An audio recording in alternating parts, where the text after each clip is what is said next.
நீ சொல்லு தங்க சாப்பிடலையான்னு கேளு. பசிலையான்னு தயிர் ஊத்திட்டு இதுல மேல தயிர்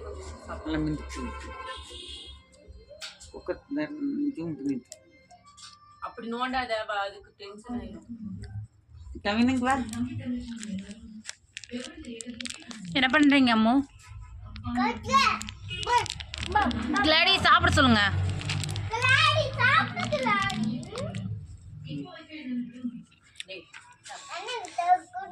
கிளாடி சாப்பிடு. தண்ணி கூட இல்லைன்னு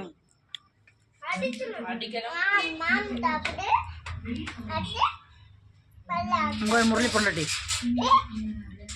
ఏంది అదేమని తెలిసింది కరుపు కలర్ చూసిండే లేదా